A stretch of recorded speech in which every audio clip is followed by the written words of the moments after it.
तो कैसे हो सारे? स्वागत है हमारे इस चैनल पे। और आज की इस वीडियो में मैं बच्चों की कुछ दुविधाएं दूर करने की कोशिश करूंगा, जो कि हर किसी बच्चे को अपनी कोडिंग जर्नी के दौरान कभी ना कभी फेस करना ही पड़ता है। और वो दुविधा है बेसिकली प्रॉब्लम सॉल्विंग को लेकर। कोई भी बच्चा जब अपनी कोडिंग जर्नी में आता है तो सबसे पहले कि एक लैंग्वेज के बेसिक सीखता है, और बेसिक सीखने के बाद उसके बाद डीएसएल को करने लगता है और प्रॉब्लम सॉल्विंग में मूव करता है। तो जब कोई बच्चा प्रॉब्लम सॉल्विंग में मूव करता है तो इनिशियली उससे प्रॉब्लम सॉल्व नहीं होती, या फिर वो अगर कोई कॉन्टेस्ट में पार्टिसिपेट करे तो उस कॉन्टेस्ट में भी उसके अच्छे रैंक नहीं आते। तो उस समय वो फ्रस्ट्रेशन में चला जाता है कि उसे क्या करना चाहिए कि उससे रैंक अच्छे आए, फिर उसे क्वेश्चन होने लगे। तो इस दुविधा के बारे में आज जिसका मैं अच्छे से एक्सप्लेन करूँगा कि कैसे बच्चा कैसे प्रोसीड करके जिससे उसके क्वेश्चन सॉल्व करने की प्रोबेबिलिटी 90% बढ़ जाए। तो इसके बारे में आज इस वीडियो में मैं एक्सप्लेन करने वाला हूँ। तो बिना देर के वीडियो को शुरू करते हैं। तो वीडियो शुरू करने से पहले अगर इस चैनल को सब्सक्राइब नहीं किया तो प्लीज़ चैनल पर सब्सक्राइब कर दो और बेल आइकन को भी हिट कर दो। इससे क्या होगा, जब मैं कोई नया वीडियो डालूंगा तो उस वीडियो की नोटिफिकेशन तुम सबको सबसे पहले मिल जाएगी। तो अब बिना देर के शुरू करते हैं। तो हर बच्चा क्या करता है, ओह हाँ, और एक बात, वीडियो शुरू करने से पहले मैं एक मतलब यहाँ पर एज्यूम करके चल रहा हूँ कि तुम सबको कोई भी particular programming language like C plus plus या जावा या कोई भी प्रोग्रामिंग लैंग्वेज हो उसके कुछ बेसिक्स आते हो। अदरवाइज डेफिनेटली तुम सब इस वीडियो में आए हो तो तुम सबको प्रॉब्लम सॉल्विंग में दिक्कत आ रहा होगा। तो प्रॉब्लम सॉल्विंग से पहले तो एक लैंग्वेज के बेसिक्स तुम्हें जानना ही चाहिए। तो मैं ये एज्यूम करके चल रहा हूँ कि तुम्हें कुछ लैंग्वेज के बेसिक्स आते हो। तो प्रॉब्लम क्या होता है, जब कोई बच्चा प्रॉब्लम सॉल्विंग में मूव करता है तो उससे पहले वो क्या करता है, सबसे पहले वो एक प्रोग्रामिंग लैंग्वेज के बेसिक सीखता है। वो सी प्लस प्लस भी हो सकता है, जावा भी हो सकता है, और भी कोई लैंग्वेज हो सकता है। तो बेसिक सीखने के बाद वो डीएसएल को करता है। डीएसएल को मीन्स एक एक करके, जैसे लिंक लिस्ट, उसके बाद स्टैक क्यू, इन सब का ये सब एक एक करके करता है और उसके रिलेटेड क्वेश्चन सॉल्व करने की कोशिश करता है। अब कुछ बच्चे होते हैं जो सोचते हैं कि पूरा डीएसएल को ख़त्म करके उसके बाद क्वेश्चन सॉल्व प्रॉब्लम सॉल्विंग में मूव करेंगे। मतलब लिंक लिस्ट, स्टैक क्यू जो भी है वो सारे ख़त्म करके प्रॉब्लम सॉल्विंग में मूव करेंगे। और कुछ बच्चे ऐसे होते हैं जो क्या करते हैं कि हर एक टॉपिक करके उसके रिलेटेड क्वेश्चन सॉल्व करने की कोशिश करते हैं। अब जो बच्चे सोचते हैं कि मतलब पूरा टॉपिक ख़त्म करके क्वेश्चन सॉल्व में मूव करेंगे तो उनके से 100% चांसेस यही है कि उनसे क्वेश्चन सॉल्व नहीं होगा, क्योंकि मतलब ये बिल्कुल भी एक अच्छा तरीका नहीं है प्रॉब्लम सॉल्विंग में मूव करने का। पूरा कभी ख़त्म करके मतलब एक ऐसी सोच रखते हो ना कि पूरा ख़त्म करके उसके बाद प्रॉब्लम सॉल्विंग में मूव करेंगे तो तुमसे नहीं हो पाएगा। ये बिल्कुल मत करो। जो पहले वाला अप्रोच था, मतलब दूसरा वाला जो अप्रोच है कि हर एक टॉपिक करने के बाद उसके रिलेटेड क्वेश्चन सॉल्व करना, तो वो रिलेटिवली अच्छा अप्रोच है। पर इसका भी कुछ प्रॉब्लम्स है बच्चों को। मतलब ऐसा नहीं है कि ये अप्रोच फॉलो करके भी बहुत से बच्चों के क्वेश्चन सॉल्व नहीं होते। तो आई होप समझ चुके होंगे। तो क्या हम क्या करें कि जिससे हमारे प्रॉब्लम सॉल्व होने लगे। तो इसी बारे में मैं नीचे अच्छे से एक्सप्लेन किया हुआ। तो करना क्या है, जब कोई मतलब जब कोई लैंग्वेज के बेसिक सीख लेते हो और उसके बाद तुम सब डीएसएल को में मूव करते हो, तो उसके बीच में मतलब लैंग्वेज बेसिक सीखने के बाद उसके बाद जो डायरेक्ट डीएसएल को में तुम सब मूव मत करो। उसके बीच में कुछ चीज़ें हैं जो पहले ही सीख लो, जो बहुत ज़रूरी है सीखना। अगर सीख लोगे तो तुम्हारे प्रोबेबिलिटी बहुत ज़्यादा है कि तुम्हारे क्वेश्चन सॉल्व होने लगे। तो यहाँ पर मैंने लिखा है कि before jumping to the problems you should have the knowledge of the following topics. अब ये सब सीखना क्यों ज़रूरी है मैं बता रहा हूँ। जैसे क्या क्या है, सबसे पहले मैं दिखा देता हूँ। सबसे पहले complexity theory, time complexity, space complexity. उसके बाद है S T L, C plus plus हो तो उसके लिए एस टी एल। अगर जावा में तुम्हारा जावा प्रोग्रामिंग लैंग्वेज है तो उसके रिलेटेड है कलेक्शन फ्रेमवर्क। ये सब सीख लो। तो यहाँ पर क्या क्या सीखना है, sort function, search function, vector और एरे लिस्ट। अगर सी प्लस प्लस में हो तो वेक्टर, जावा में हो तो एरे लिस्ट और मैप।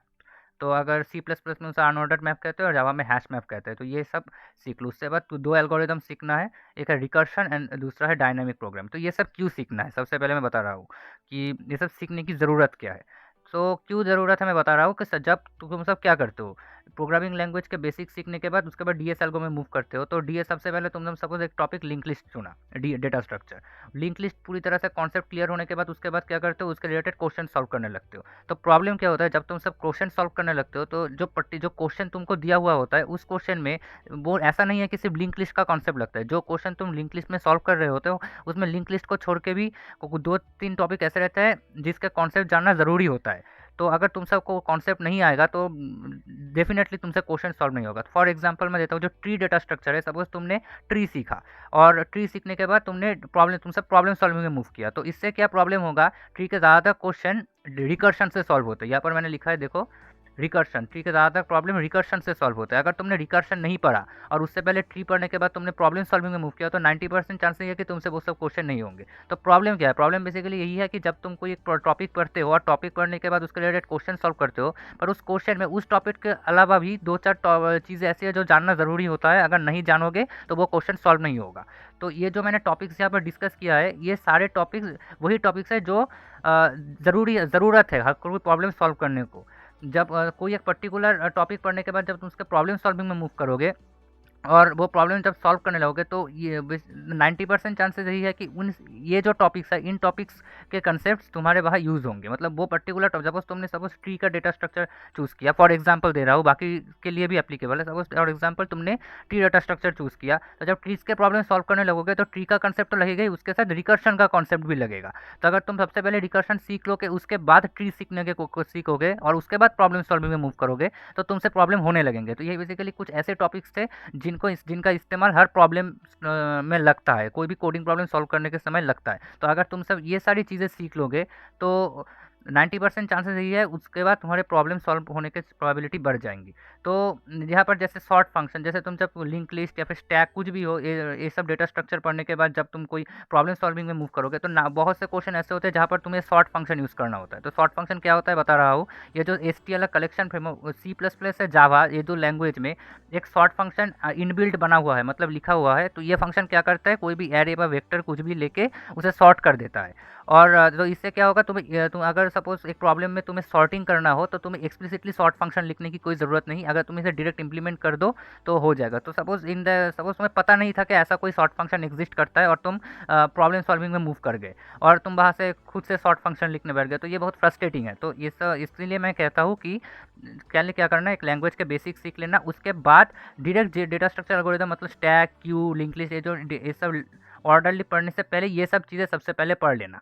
ये सब चीज़ें पढ़ने के बाद यहाँ पर मैंने अच्छे से बताया हुआ कि क्या-क्या चीज़ें पढ़ना है। ये सब चीज़ें पढ़ने के बाद उसके बाद जो तुम अपना रेगुलर अप्रोच फॉलो करते हो, stack, Q, link list, stack, Q, ये सब धीरे-धीरे पढ़ना। और क्या करना, एक टॉपिक पढ़ने के बाद उसके रिलेटेड क्वेश्चन करना है। ऐसा नहीं कि पूरा पढ़ने के बाद उसके बाद क्वेश्चन करूँगा, ऐसा थॉट मत रखना अपने दिमाग में।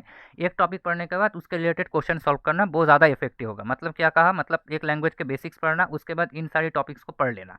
और पढ़ने के बाद सपोज तुमने लिंक लिस्ट पढ़ा और उसके बाद लिंक लिस्ट रिलेटेड कुछ क्वेश्चन सॉल्व करना। उसके बाद स्टैक में मूव किया, स्टैक रिलेटेड कोई क्वेश्चन सॉल्व किया।